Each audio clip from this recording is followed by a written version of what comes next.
पाकिस्तान के army chief general Asim Munir की कराची में बिजनेसमैन से मुलाकात, दावा किया कि इकोनॉमी जो है वो इम्प्रूव कर रही है।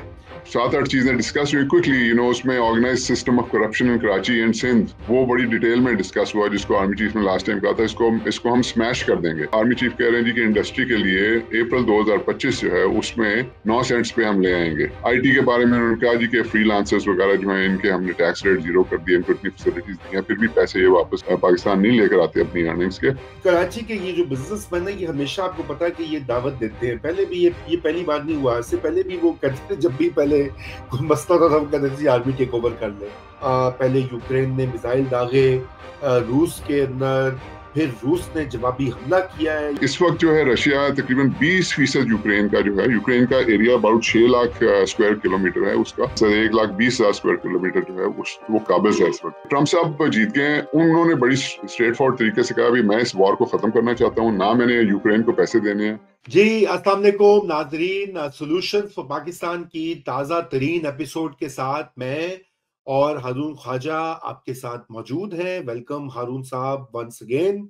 और आज भी हमने इस हफ्ते में जो डेवलपमेंट्स हुई हैं मेजर पाकिस्तान में और पाकिस्तान से बाहर, दोनों का जायजा लेंगे। सबसे बड़ी जो चीज मैं डिस्कस करना चाहता था वो एक पाकिस्तान के बिजनेस और पाकिस्तान की इकोनॉमी के हवाले से, और वो पाकिस्तान के army chief general Asim Munir की कराची में बिजनेसमैन से मुलाकात। बड़ी इसमें बातें हुई हैं, जो रिपोर्ट हुई हैं उसमें जनरल आसिम मुनीर ने ये कहा, बल्कि दावा किया कि इकोनॉमी जो है वो इम्प्रूव कर रही है, और जो पाकिस्तान की प्रिडिक्शन कर रहे थे कि ये डिफॉल्ट कर जाएगा, उन लोगों का मुहासबा होना चाहिए, अकाउंटेबिलिटी होनी चाहिए, और उन्होंने कहा कि अगले साल सिचुएशन और भी बेहतर होगी। बड़ा ऑप्टिमिज्म था उन बातों में। खैर कुछ नंबर्स भी अच्छे हुए हैं, इसमें कोई शक नहीं है कि वो बिल्कुल ही मिसप्लेस्ड ऑप्टिमिज्म है, लेकिन जाहिर बात है जब सरकारी लोग इस तरह की बातें करते हैं तो उसको जरा एनालाइज करना पड़ता है सोच समझ के। तो आज हम उसके ऊपर बात करेंगे। मैं पूछूंगा हारून ख्वाजा साहब से, जो कि और मैं कहूंगा आज वो अपना बिजनेसमैन हैट पहने ज्यादा, और एनालिस्ट हैट जो है उसको बाद में पहने। और दूसरी चीज जो अहम है कि कराची के बिजनेसमैन ने कहा कि कराची को आर्मी के हवाले कर दें। यहाँ पे जो इनसिक्योरिटी, क्राइम, पुराने उनके जो मसाइल रहे हैं, इवन सर्विसेज के हवाले से भी बड़े कंसर्न्स है कराची के बिजनेसमैन के, उस पर भी कुछ बात करेंगे। उधर दूसरी जानिब अगर दुनिया में देखें, एक तरफ तो आईसीसी ने नेतन्याहू के वारंट निकाल दिए हैं, जो कि गालिबन इंप्लीमेंट नहीं होंगे क्योंकि उसके पीछे तगड़े मुल्क है, लेकिन यूक्रेन और रशिया का जो मामला है वो और भी हीटअप हो गया नाजरीन। पहले यूक्रेन ने मिसाइल दागे रूस के अंदर, फिर रूस ने जवाबी हमला किया है। ये मामला किधर को जा रहा है इसके ऊपर भी बात करेंगे प्रोग्राम में।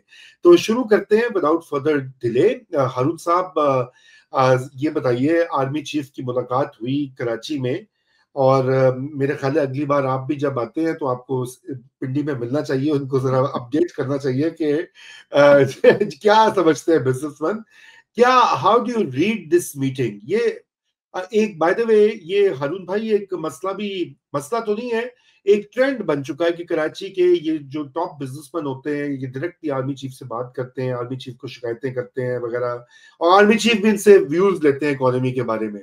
वो भी अपनी जो व्यू असेसमेंट है उनकी, उसकी बेसिस वही से बनाते हैं। तो जरा आप बताएं इसके बारे में, how do you see it. बिस्मिल्लाहिर्रहमानिर्रहीम। रजा देखिए, लंबा टॉपिक है बट इसको हमने श्रिंक करना है, तो कुछ इंफॉर्मेशन डिटेल्स देते हैं व्यूअर्स को, उसके बाद फिर मैं अपना एनालिसिस देता हूँ, फिर डिस्कशन कर लेते हैं। सो क्विकली के डिस्कशन क्या हुई, ये तीसरी मीटिंग थी, तीसरी दफा मिले हैं कराची के बिजनेसमैन को आर्मी चीफ। ये आइडियाज 2024 एग्जीबिशन है, उसके लिए गए थे, जुमेरात को इनकी मीटिंग हुई है, आराम से बैठे हैं उन्होंने, बड़ी पेशेंटली, और बड़ा उन्होंने कहा जी ओपनली आप बात करें।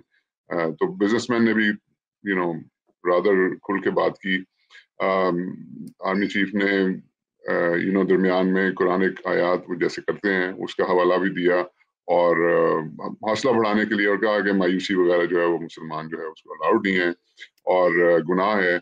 और जैसे आपने कहा, उन्होंने कहा कि जी पिछली दफा जब मैं आपसे मिला था, अब उसके बड़े पॉजिटिव इकोनॉमी के डायरेक्शन है, एंड वो कहाँ गए वो डिफॉल्ट कहने वाले, और ये भी उन्होंने बड़ी इंटरेस्टिंग बात की कि जी हम आर्मी जो है चुप करके नहीं बैठेगी, और इकॉनमी को आर्मी देख रही है, और जिन्होंने इकॉनमी चलानी है अगर उन्होंने ठीक तरह ना चलाई तो आर्मी अपना रोल प्ले करेगी. So that was very interesting. And जाहिर है फिर आप इसको क्लब करें कि जी अब उनकी जाहिर एक्सटेंशन का मामला भी रिजॉल्व हो गया है, उनकी जो टर्म है वो भी 3 से 5 साल हो गया, तो वो एक कंटिन्यूटी का जो इशू था वो भी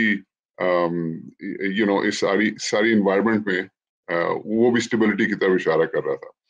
अच्छा, तो जो 7-8 चीजें डिस्कस हुई क्विकली, उसमें organise system of corruption in Karachi and Sindh, वो बड़ी डिटेल में डिस्कस हुआ, जिसको आर्मी चीफ ने लास्ट टाइम कहा था इसको हम स्मैश कर देंगे. तो बिजनेसमैन ने कहा जी कि आप लास्ट टाइम भी कह के गए थे, ये तो वहीं का वहीं है और बड़ा ऑर्गेनाइज, और 16 साल से एक पार्टी है, आप एक्सपेक्ट कर रहे हैं कि वो इस सिस्टम को खत्म करेगी. तो आर्मी चीफ ने कहा कि भाई ये जो लैंड रिकॉर्ड्स, मेजर करप्शन ये जमीनों के अंदर और रियल एस्टेट और लैंड रिकॉर्ड्स में होती है, तो ये बिजनेसमैन की शिकायत थी. तो आर्मी चीफ ने कहा भाई वो तो केयर टेकर गवर्नमेंट यूनुस दागा साहब थे, उन्होंने तो तकरीबन कर लिया था लैंड रिकॉर्ड की ये डिजिटाइजेशन वगैरह. तो बिजनेसमैन ने बताया जी वो रोल बैक हो गई है.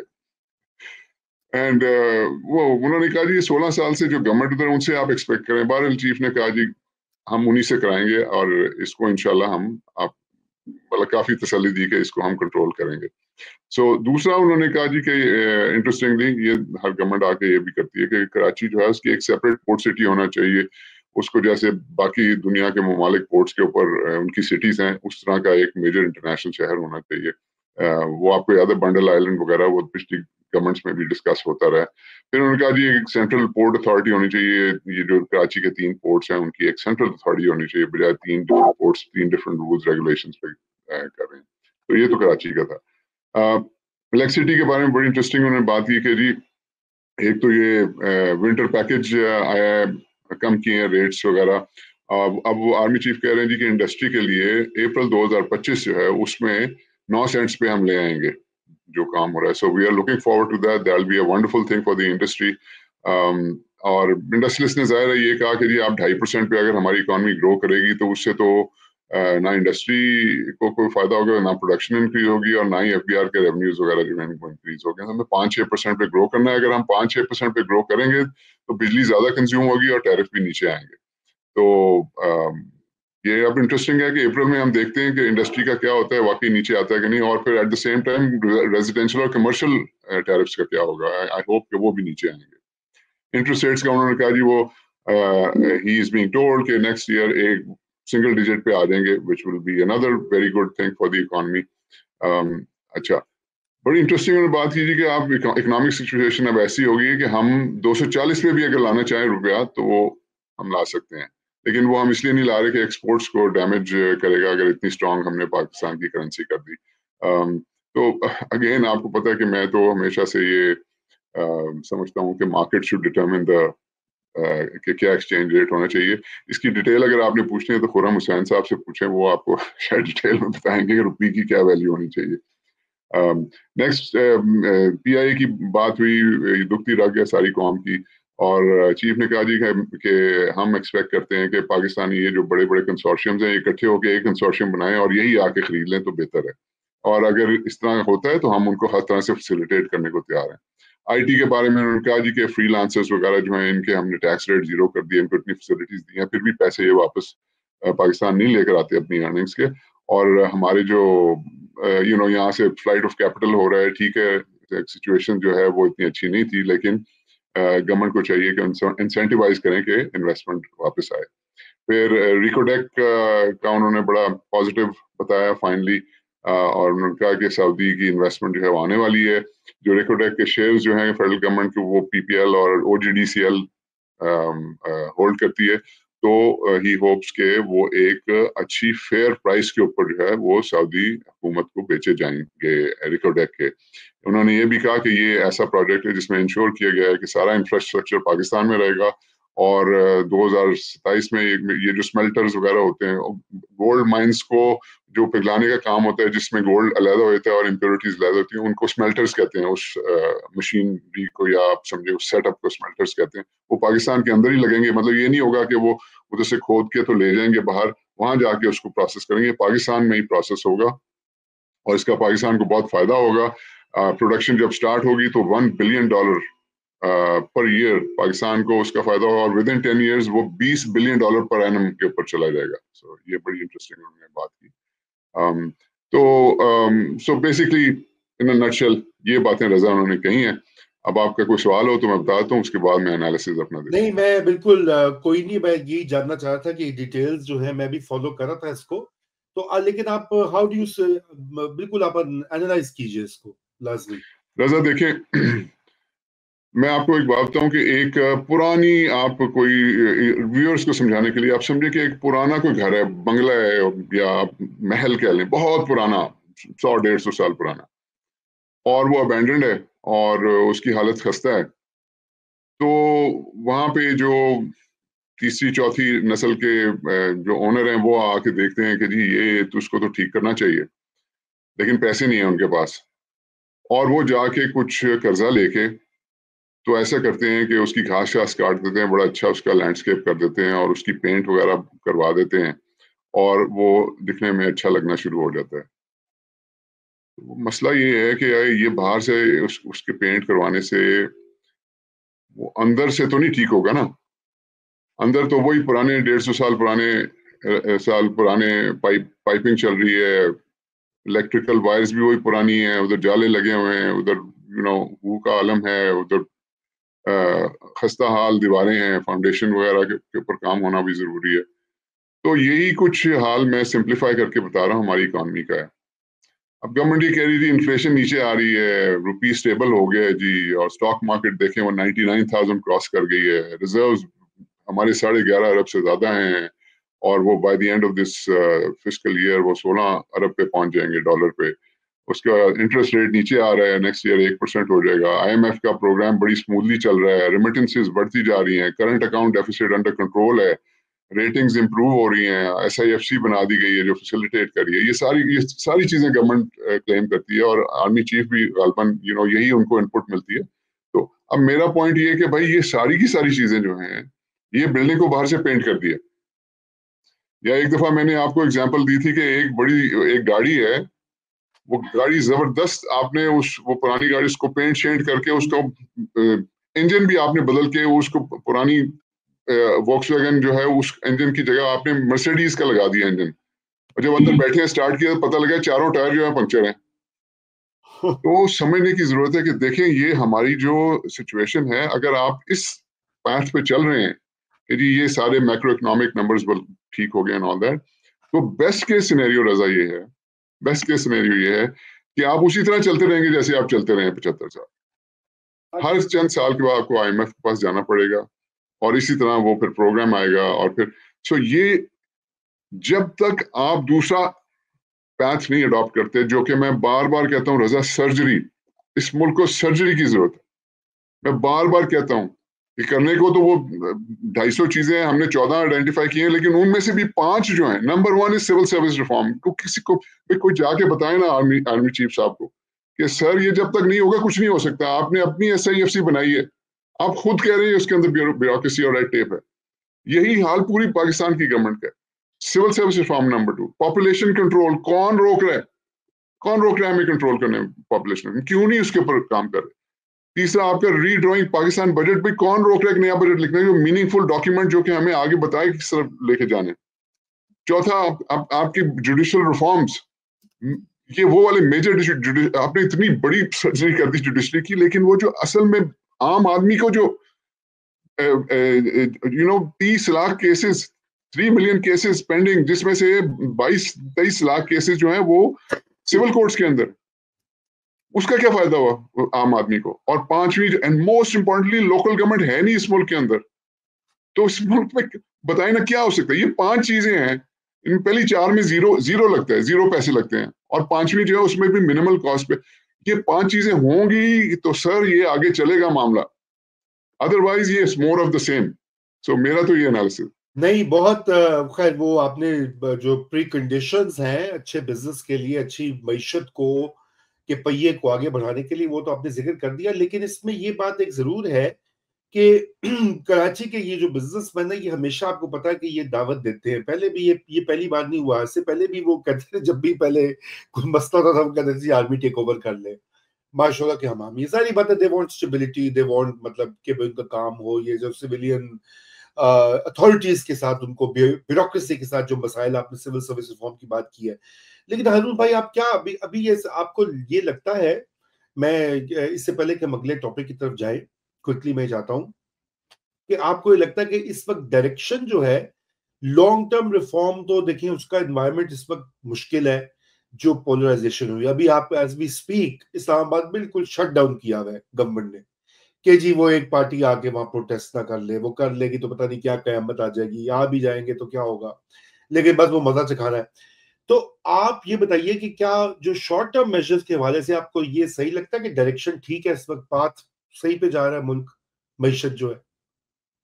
मैंने जैसे कहा ना रजा, कि वो बिल्डिंग को बाहर से पेंट कर दें और बिल्डिंग खूबसूरत लगने लगे, उसका ये मतलब नहीं है कि आप अंदर जाके उधर जाके खूबसूरत बेड लगा के सो सकते हैं वहां पे। तो मच्छरों ने ही आपका जो है जीना हराम कर देना है। पॉइंट ये है कि जी ये सारा कुछ जो है, ये सब कुछ, इसका फोरमोस्ट जो है वो रिक्वायरमेंट है पॉलिटिकल स्टेबिलिटी। जब तक वो अगेन मैं फिर से वो कोट करता हूँ कि इन्वेस्टमेंट वो है एक चिड़िया की तरह है। वो चिड़िया को आप पकड़ने जाएंगे, वो चिड़िया उड़ के चली जाएगी, उसने वापस नहीं आना। चिड़िया खुद आती है, उसके लिए आपको खूबसूरत बाग बनाना पड़ता है, उसके अंदर फल होने चाहिए, फूल होने चाहिए, ये चीजें जो है वो एक चिड़िया आएगी उसके साथ पूरा गौल आ जाएगा आपके पास। लेकिन अगर आप उस चिड़िया को पकड़ने की कोशिश करेंगे, सारी चिड़िया भाग जाएंगी। और ये बाग क्या है? बाग रजा वही है ना, पॉलिटिकल स्टेबिलिटी। एक ऐसा मुल्क जिसके अंदर पॉलिटिकल स्टेबिलिटी हो, उसको बाग कहते हैं।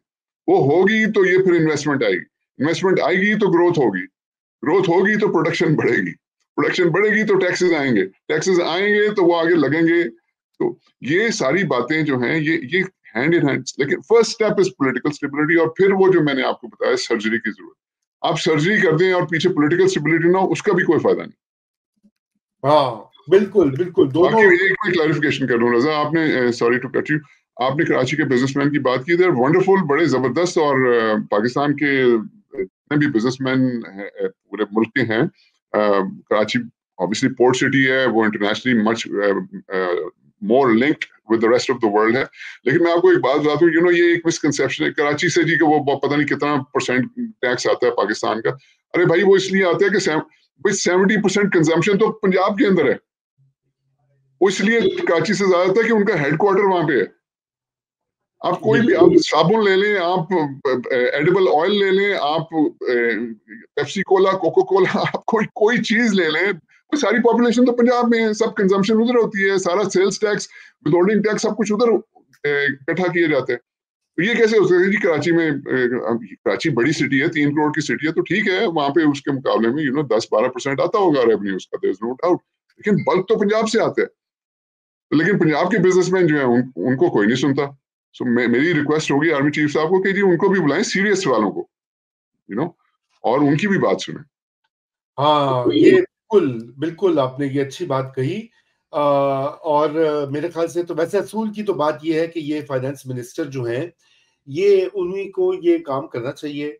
और अगर आर्मी चीफ इंटरेस्टेड है, ठीक है, वो बिल्कुल वो उनका इंटरेस्ट हो सकता है। लेकिन अब ये भी फिर आपको पता है कि इससे भी एक तासुर रजीब जाता है हारून भाई, कि पावर कहीं और है, वो भी हकीकत है, पाकिस्तान में पावर कहीं और है। बहरहाल ये हमारे इश्यूज चलते रहेंगे, इसके ऊपर तो अभी बात करेंगे। जरा आते हैं अब बैनुल अक़वामी मामलात की तरफ। यूक्रेन और रूस के जो ये अब मिसाइल्स का तबादला हुआ है, इसमें और एस्केलेशन जो है लगता है वो मजीद हो रही है। ऊपर से ट्रंप भी आ रहा है, जिसने ये उसका मैनिफेस्टो का हिस्सा है कि वो सीज फायर करवाएगा। आप कैसे इसको आपने देखा? आप इसको फॉलो कर रहे थे बड़े क्लोजली? जी जी, मैं आपको थोड़ी बैकग्राउंड दे दूं ताकि व्यूअर्स को समझ आ जाए। जी। अच्छा, रजा, ये फरवरी 2022 में 2022 में रशिया ने इन्वेड किया था यूक्रेन को। हम उसकी बैकग्राउंड में नहीं जाते कि क्यों इन्वेड किया था। बहरहाल मैं समझता हूँ रशिया को कॉर्नर किया गया जिस वजह से किया, वो फिर कभी इसके बारे में बात करेंगे। इस वक्त जो है रशिया तकरीबन 20% यूक्रेन का जो है, यूक्रेन का area about 6 lakh square kilometre है, उसका 20%, 1,20,000 स्क्वायर किलोमीटर जो है वो काबिज है इस वक्त रशिया। उसके बाद तकरीबन 35 लाख पॉपुलेशन रशिया के इस वक्त कब्जे में है।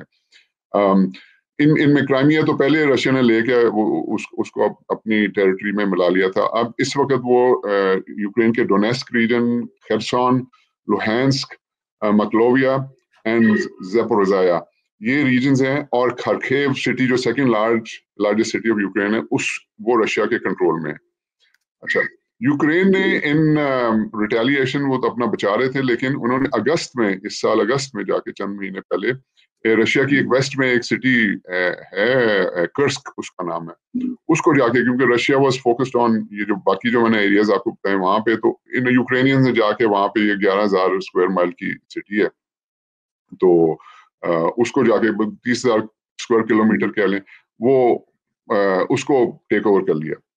अच्छा, अब रशिया ने बाकी जगह कंसोलिडेट किया यूक्रेन के अंदर, और अब रशियंस जो हैं उन्होंने 40,000 रशियन ट्रूप्स और 10,000 नॉर्थ कोरियन ट्रूप्स, तो ये 50,000 ट्रूप्स जो हैं वो किए हैं कि जी जाके अपनी ये जो रीजन यूक्रेन ने टेक ओवर की है कर्स्क, तो उसको वापस लेना है।